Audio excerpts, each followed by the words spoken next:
Praise the Lord. सभी प्यारे भाई बहनों को जय मसीह की। लगन ministry YouTube Bible Hindi story व वचन चैनल पर आप सबका वेलकम, आपका स्वागत करते हैं।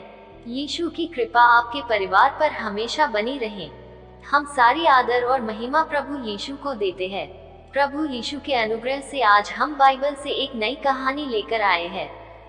ये कहानी हनन्याह और सफीरा के विषय में है, जिन्होंने परमेश्वर से झूठ बोला और उसका क्या परिणाम निकला। इस कहानी से हमें एक बड़ी सीख मिलेगी। क्या आप भी झूठ बोलते हैं?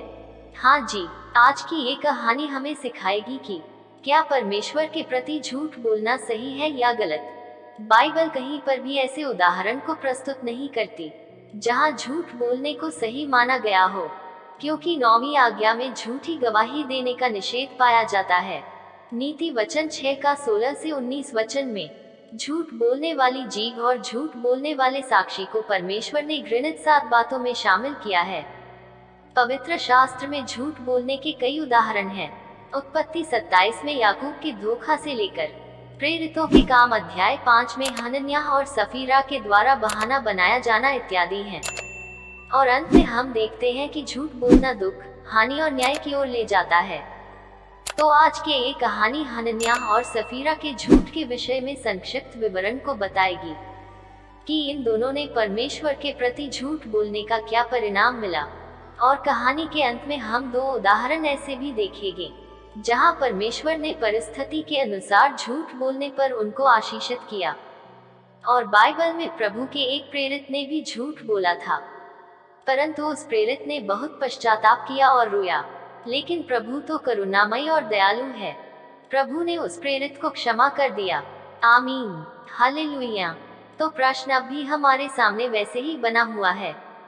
कभी कभी हमारे सामने एक समय ऐसा भी आ जाता है जब हमें झूठ बोलना पड़ सकता है, परंतु समय और परिस्थिति के अनुसार क्या हम झूठ बोल सकते हैं या नहीं, तो आप इसके लिए पवित्र आत्मा की अगुवाई मान सकते हैं। लेकिन प्रभु ने तो स्पष्ट रूप से झूठ बोलने से मना किया है। यूहन्ना सुसमाचार 8 अध्याय के 44 वचन में लिखा है, जहां प्रभु फरीसी शास्त्रियों की ताड़ना करते हैं और उनको कहते हैं, तुम अपने पिता शैतान से हो और अपने पिता की लालसाओं को पूरा करना चाहते हो। वह तो आरंभ से हत्यारा है और सत्य पर स्थिर न रहा, क्योंकि सत्य उसमें है ही नहीं। जब वह झूठ बोलता है तो अपने स्वभाव ही से बोलता है, क्योंकि वह झूठा है वरन झूठ का पिता है। आमीन। तो झूठ बोलना शैतान ही की ओर से होता है। जैसे हनन्याह और सफीरा ने झूठ बोला और एक बुरे परिणाम की सजा पाई, तो आज की यह कहानी हमें बहुत कुछ सिखाएगी। तो चलते हैं आज की कहानी और वचनों की ओर। इसका वर्णन प्रेरितों के किताब के 5 अध्याय में आता है।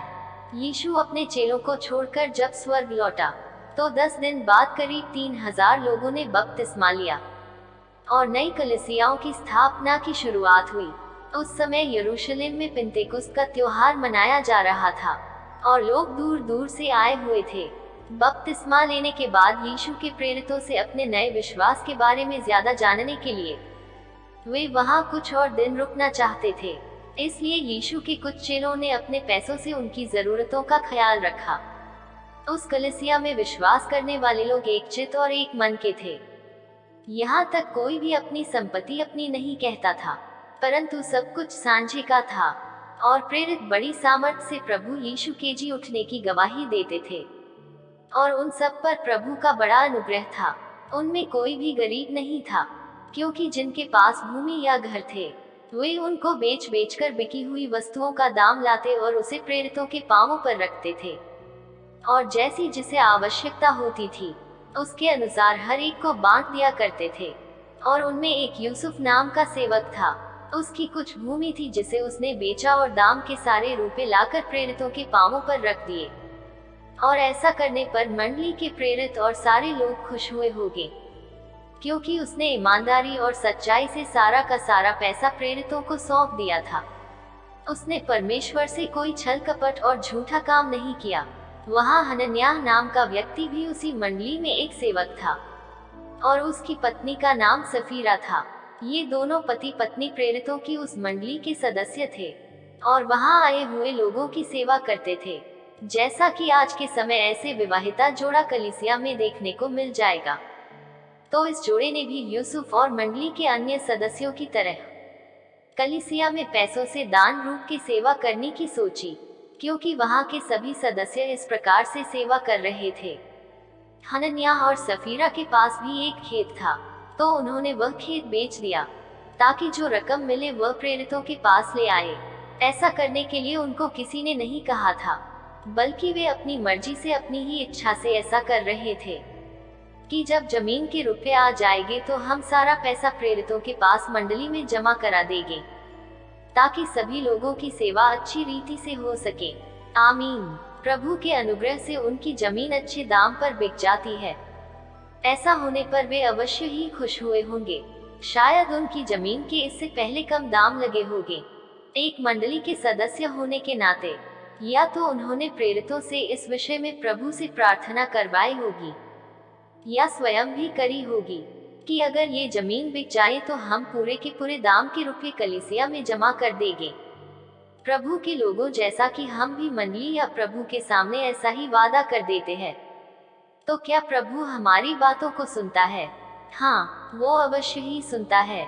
तो क्या हनन्याह और सफीरा अपने वादों पर अटल रहे या वे दोनों भी शैतान द्वारा फंसाए गए, या प्रभु उनका असली चेहरा सबके सामने ले आया?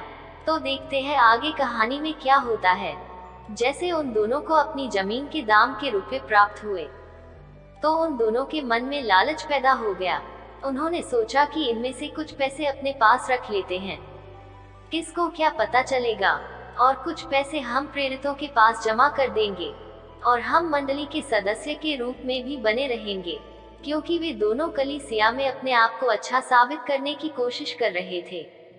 तब हनन्याह ने उन पैसों के 2 हिस्से किए और एक हिस्सा साथ लेकर पतरस के पांव में रख दिए। जब हनन्याह पैसे लेकर चेलों के पास आया था, तब उसने पैसे देते हुए कहा कि यह जायदाद की पूरी रकम है। लेकिन ये सच नहीं था, क्योंकि उसने पैसों का कुछ हिस्सा अपने पास रख लिया था। परमेश्वर की नजरों से यह बात छिपी नहीं रही। तुरंत ही परमेश्वर ने पतरस पर इस बात का खुलासा किया। पतरस ने हनन्याह से कहा, तूने इंसानों से नहीं बल्कि परमेश्वर से झूठ बोला है। हे हनन्याह, शैतान ने तेरे मन में यह बात क्यों डाली कि तू पवित्र आत्मा से झूठ बोले और भूमि के दाम में से कुछ रख छोड़े? जब तक वह तेरे पास रही, क्या तेरी न थी? और जब बिक गई तो क्या तेरे वश में न थी? तूने यह बात अपने मन में क्यों विचारी? तूने मनुष्यों से नहीं परंतु परमेश्वर से झूठ बोला है। तू ऐसा क्यों दिखावा कर रहा है मानो तू सारा पैसा दान में दे रहा है, जबकि तू थोड़ा हिस्सा ही दान दे रहा है। ये कोई मामूली बात नहीं थी कि हनन्याह कह कुछ रहा था और कर कुछ रहा था। तो प्रभु के लोगों, हम इंसानों से तो झूठ बोल सकते हैं, लेकिन परमेश्वर से हम कभी भी झूठ नहीं बोल सकते। वह तो सर्वशक्तिमान परमेश्वर है। वह हमारे मन की बातों को जानने वाला खुदा है। उससे कोई भी बात छिपी नहीं रह सकती, क्योंकि बाइबल में लिखा है, उसने हमारे सर के बालों तक को भी गिना हुआ है। तो क्या हम ईमानदारी से सच्चाई के साथ परमेश्वर के सामने रह नहीं सकते? हाँ, रह सकते हैं। वह हमारा अब्बा है, वह हमारा पिता है। वह कहता है कि मैं तेरे मांगने से पहले ही जानता हूँ कि तुझे किन किन चीजों की आवश्यकता है। इस कहानी में हमें बहुत बड़ी शिक्षा मिलती है कि जैसे हनन्याह और सफीरा ने प्रभु को झूठ बोला और अपने आप को अच्छा साबित करने की कोशिश की, तो जब हम इस प्रकार से करते हैं तो उसका परिणाम हमेशा ही बुरा होता है। कि आगे चलकर जैसे हनन्याह के साथ हुआ, जो प्रभु ने पतरस पर उसकी झूठ को सबके सामने लाकर खड़ा कर दिया, तो अचानक ही हनन्याह जमीन पर गिर पड़ा और उसने अपने प्राण छोड़ दिए। शायद उसको एक साथ कोई बड़ा स्ट्रोक आया होगा या कोई दिल का दौरा पड़ गया होगा। फिर वहां जवानों ने उठकर उसकी अर्थी बनाई और बाहर ले जाकर उसकी लाश को दफना दिया, और सब सुनने वालों पर बड़ा भय छा गया। लगभग 3 घंटे के बाद सफीरा आई। उसे नहीं पता था कि उसके पति के साथ क्या हुआ है। वह इन बातों से बिल्कुल अनजान थी और जो कुछ हुआ था न जानकर पतरस के पास आई। तब पतरस ने उससे पूछा, क्या जितना पैसा तुमने दिया है उतने में ही तुम दोनों ने वह खेत बेचा था? तब सफीरा ने पतरस को कहा, हाँ, हमने इतने ही पैसों में उस जमीन को बेचा था। सफीरा ने भी हनन्याह की ही तरह झूठ बोला। तब पतरस ने उससे कहा, यह क्या बात है कि तुम दोनों ने प्रभु की आत्मा की परीक्षा के लिए एका किया है। देख, तेरे पति के गाड़ने वाले द्वार ही पर खड़े हैं और तुझे भी बाहर ले जाएंगे। सफीरा को भी तुरंत ही पता चल गया कि हमारी झूठ पकड़ी गई है। तब वह तुरंत ही पतरस के पांवों पर गिर पड़ी और उसने भी अपने प्राण छोड़ दिए। और जवानों ने भीतर आकर उसे मरा पाया और बाहर ले जाकर उसके पति के पास दफना दिया। और सारी कलीसिया पर और इन बातों के सब सुनने वालों पर बड़ा भय छा गया। इस कहानी से हमें क्या ही जबरदस्त सबक सीखने को मिलता है कि सच बोलना कितना जरूरी है। जी हाँ, हम सब पर यह बात लागू होती है। हम गलतियां करते हैं, खासकर जब हम छोटे होते हैं।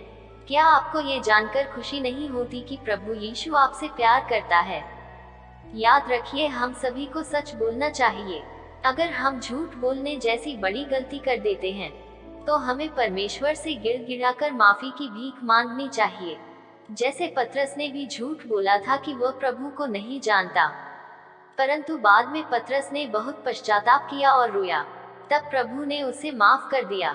अगर हम भी ठान लें कि आगे से हम झूठ नहीं बोलेंगे तो परमेश्वर हमें माफ करेंगे।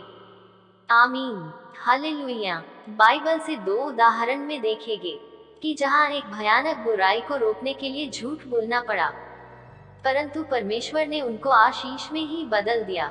इस तरह की घटना कुछ सीमा तक इब्रानी दाइयों और राहाब के झूठ के जैसी है, जहां झूठ बोलने के अनुकूल परिणाम सामने आए थे। उदाहरण के लिए इब्रानी दाई या फिरौन से झूठ बोलती हैं। निर्गमन 1 का 15 से 21 वचन में, और संभव है उन्होंने कई इब्रानी बच्चों के जीवन को बचाया होगा। और लिखा है, तब परमेश्वर ने उनके घर बनाए। ऐसा यहोशू में 2 का 5 वचन में। इजरायली जासूसों की रक्षा करने के लिए राहाब का झूठ एक और उदाहरण है। यद्यपि यह ध्यान रखना महत्वपूर्ण है कि प्रभु कभी भी इन झूठों को स्वीकार नहीं करता है। इन झूठों के अच्छे परिणाम के बाद बाइबल कहीं भी झूठ की प्रशंसा नहीं करती है। बाइबल कहीं भी नहीं कहती है कि ऐसे कई उदाहरण हैं जहां झूठ बोलना सही बात है। साथ ही बाइबल ये घोषणा नहीं करती है झूठ ही बोलना दूसरा अन्य मार्ग है। हमें हमेशा झूठ बोलने से बचना चाहिए। जो झूठ बोलता है वह शैतान की ओर से होता है, और शैतान अपने स्वभाव ही से झूठ बोलता आया है, क्योंकि वह झूठा है वरन झूठ का पिता है। आशा करते हैं कि आपने इस कहानी से बहुत कुछ सीखा है। हम दुआ और उम्मीद करते हैं कि आप कभी भी जिंदगी में झूठ नहीं बोलेंगे। प्रभु के साथ ईमानदारी से, सच्चाई से और खराई से सेवा करते रहेंगे। आमीन, हालेलुया। ऐसी ही सभी सच्ची कहानियों और वचनों को सुनने व देखने के लिए आप जुड़े रहे लगन ministry YouTube, Bible Hindi story और वचन चैनल पर, जहां पर आप बाइबल की सच्ची कहानियों व वचनों को देख और सुनकर अपने विश्वास को परमेश्वर में बनाए रखें। धन्यवाद। प्रभु यीशु की कृपा आप सब पर बनी रहे। पिता का प्रेम, यीशु का अनुग्रह, पवित्र आत्मा की सहभागिता आप पर और आपके परिवार पर हमेशा बनी रहे। आमीन। सबको जय मसीह की।